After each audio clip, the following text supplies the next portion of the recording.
a place that I had a lot of success in my career, a golf course that I really enjoy. I feel like I know it really well.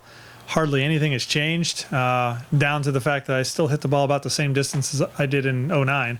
Not due to anything I did. It's really mostly equipment, but I hit the ball about the same distance. It was the same club, same shots. I just really enjoy the golf course. So I guess thanks to Ally, thanks to McLaren. Couldn't do it without great sponsors. And I guess the one thing I did miss all week was the fans. I remember, this place would it's a tight, small piece of property, and they would pack a lot of fans in here from the Flint, Grand Blanc area, and I missed the rowdiness at 17. But we'll see it in the future, and I'm anxious to be back and see that firsthand. Great, Brendan. 5 years since you last won. Does it still feel the same as winning on the regular tour? It does. I said it earlier. Played some practice rounds at Colonial with played 9 holes with Olin Brown and Scott McCarron, and Scott was kind of he was telling me how much he likes playing out here, and he said, I get more opportunities to win, and let me tell you get just as nervous when you have an opportunity to win out on the Champions Tour. And he said that's what makes it fun. So to kind of get back in the mix, kind of get the juices flowing a little bit and have some nerves was a lot of fun. And I settled in today, to be honest with you. I probably felt better today than I did any day of the week. I put a lot of pressure on myself early, and Friday I was kind of a wreck on the golf course and was able to kind of chip and putt and scrap my way around for a 68. But it was an ugly, ugly 68. And so that's the one round that kind of saved my week and I think gave me the opportunity to get in position to win. Obviously, you won in 2003. There's no fans here, but did you kind of have flashes back to 2003 today as you're coming down 18 and whatnot? I did, except I think I was ahead. That's what I was kind of thinking back. I think I was ahead kind of, going down 16, and I had a one-shot lead. Brett made a great birdie, so I did have flashbacks. But really I think I played 15 events here. I had 8 top 10 finishes, so I had a lot to draw upon and a lot of good shots that I've hit around this golf course, and it's just a place that makes me feel really comfortable. Jim, on 18, you could have kind of played it more safe, but you went for it and you did an incredible approach shot. Was that the plan, or was that? Well, if I wasn't, I would still lie now, right? Anyway, I wouldn't tell you. I had a little bit of a right to left lie out there on the fairway, being on the left side. There's an overhanging tree. I aimed at one of the signs, kind of, we'll say left center of the green, and figured if it turned off that hill, go ahead and give it a good hit. Everything just the last couple of days, everything's wanted. I'm usually with my irons, I like to hit just a little bit of a baby fade, and everything's been wanting to get up and kind of turn over on me. And so, I kind of felt like I was going to give it a little room to do so.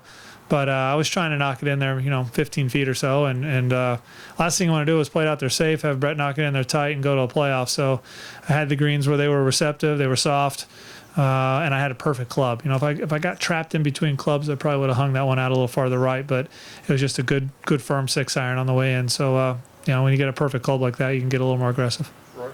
Yeah, thank you. Jim, your schedule coming up over the next couple of months, I think I heard you say you're not sure when your next event's going to be. Are you still in flux, or are you going to put everything together? I know my next 2 events. I just don't know my next event on the PGA Tour Champions. So I've got the PGA. Fluff and I are heading out to San Fran. I've got the PGA and Wyndham the next 2 weeks.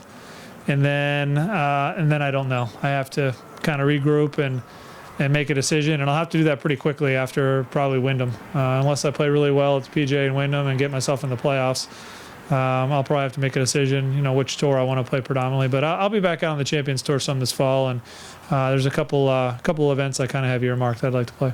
So you're obviously really successful on the PGA Tour still and still playing well, but in this early part of your Champions Tour career, what does it mean to get a win in one of your first, or if not your first, tournament out here? I was a little stunned. Billy Ray said that there's 19 folks. I'm the 19th person to come out and win their first event on the PGA Tour Champions. That's it sounds so ordinary when you say it that way. Wow, I'm amazed that it felt pretty darn hard to do. So it really.